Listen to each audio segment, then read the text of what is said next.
सरदामहरू जिताइराखे पूजा आजा यज्ञ गर्न भनिकन कृष्ण परमप्रभु परमेश्वर जो सत्य नारायण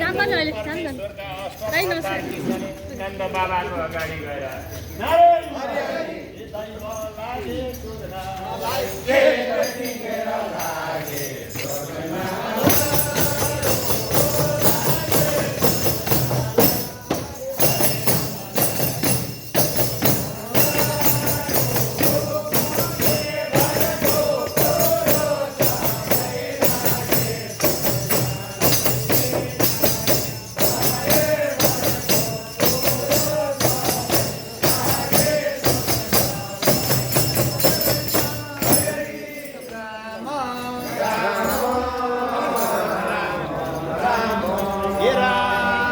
बाबा हजुरले कसको पूजाको लागि सारा सरजाम ठिक गर्नुभएको भन्दा इन्द्र भगवानको पूजा गर्नुपर्छ हाम्रो परम्परा कुलदेखि गर्दै आएको भगवानको पूजा आजा गरियो भने हेर्नु पृथ्वीमा पानी वर्षा हुन्छ सारा जमिनमा उब्जाउ पर्दछ सारा प्राणीको कल्याण भएको हुनाले बाबु पूजा गर्न लागेको भन्दाखेरि अनि कृष्ण भगवान के भन्दछन् भनेदेखि बेकारमा इन्द्रको पूजा गरियो जो यो सारा संसार स्थिति प्रलय गर्नेछ जो वास्तविक सबका आत्मामा पर्दछ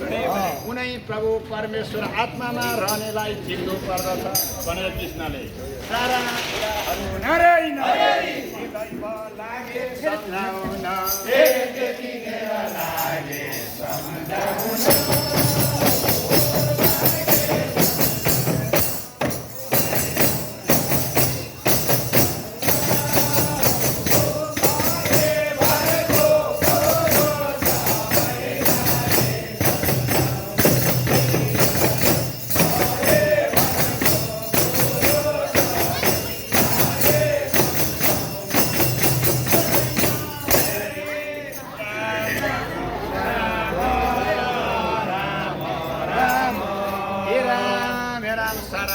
संसार यस्तै हो हेर्नु यो संसारमा तपाईहरूले कोही एउटा देवता मात्रै पूजा गरेर हुँदैन किनभने यो कर्म भोग्ने ठाउँ हो कर्मदेखि बाहेक केही छैन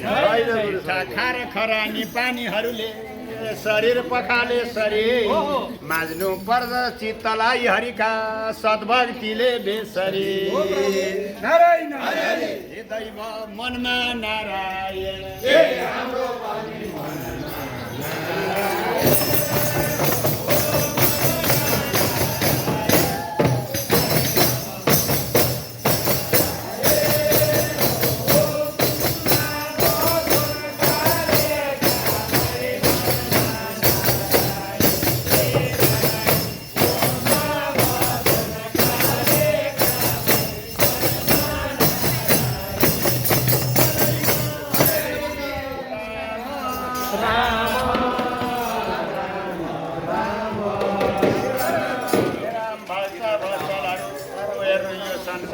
हामीहरूले शरीरलाई सारा साबुन पानीले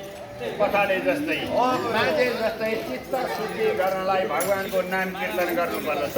भक्ति धारणा गर्नुपर्छ उठेदेखि सुतेसम्म जति बेला पनि परम प्रभुमा नै भक्ति लगाउनु पर्छ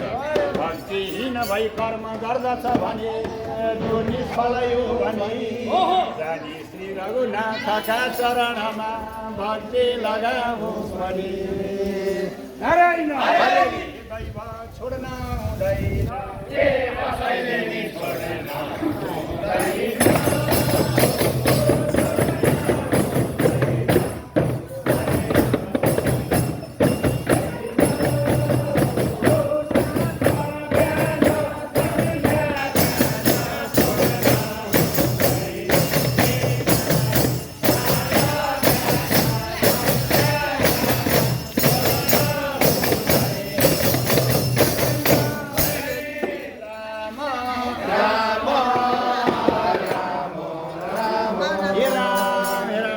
बाबालाई सारा कुराहरू भगवान प्रभु परमेश्वरका अष्टम अवतार कृष्णले बताइरहँदाखेरि हेर्नु इन्द्र भगवानको पूजा गर्नु पर्दैन पूजा गर्ने भए यही गोवर्धन पर्वतको पूजा गरे हुन्छ यहाँ सारा फलफुलहरू पनि छ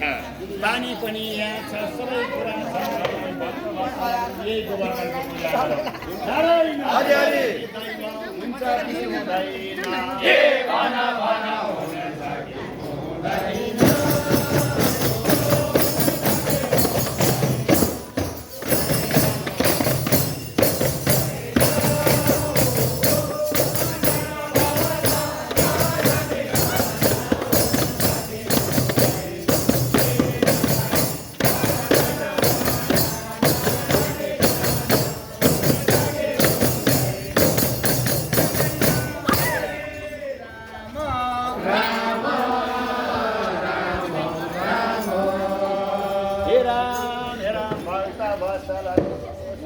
कुराहरू गरिसकेपछि हेर्नु सारा कुराहरू सम्झाइसकेपछि ल ठिकै छ गोवर्धनकै पूजा गरे हुन्छ गोवर्धनकै पूजा गरौँ भनेर सारा सहमति भए ओल्लो घर पल्लो घर ओल्लो गाउँ पल्लो गाउँ अब इन्द्रको पूजा गरौँ भने अब गोवर्धन पर्वतको पूजा गरे हल्ला भइलियो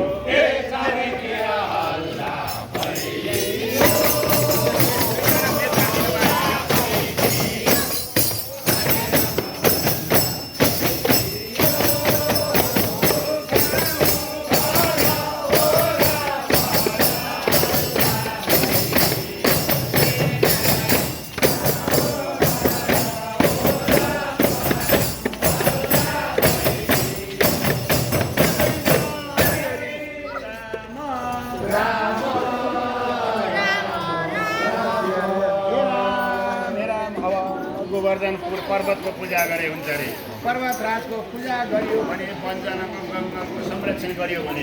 प्रसाद पनि हुन्छ इन्द्र भगवानलाई पारिराख्नु पर्दैन इन्द्रलाई दिए सारा भाग गोवर्धन पर्वतलाई दिए हुन्छ गोवर्धन पर्वतलाई सारा तयारी गरिसकेपछि सबैजना मिलेर भक्त वत्सलहरू पूजा आजा गर्ने भन्दा गोवर्धन सारा गोपहरू गएर नारायण पूजा सुरु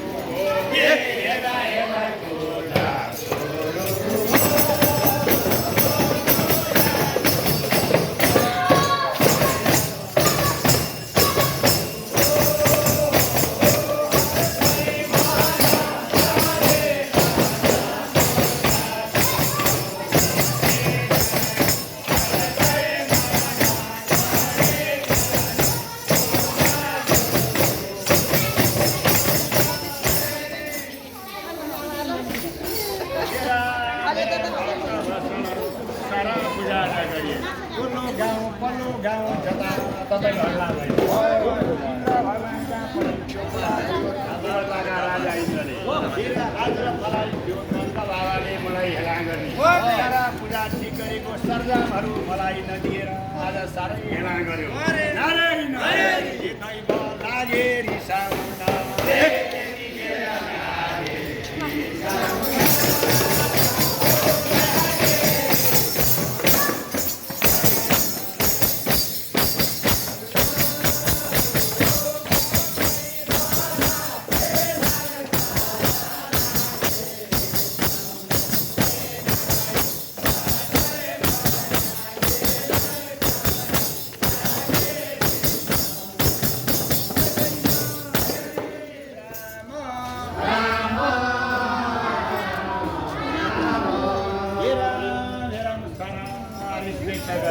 आज मेरो पूजा गर्न ठिक्क गरेको मलाई चढाउन ठिक्क गरेको सारा भोगहरू लगेर पर्वतराजकोलाई पूजा गरेछन् भक्त वत्सलहरू आज मलाई हेला गरे भनेर वरुण देवतालाई नारायण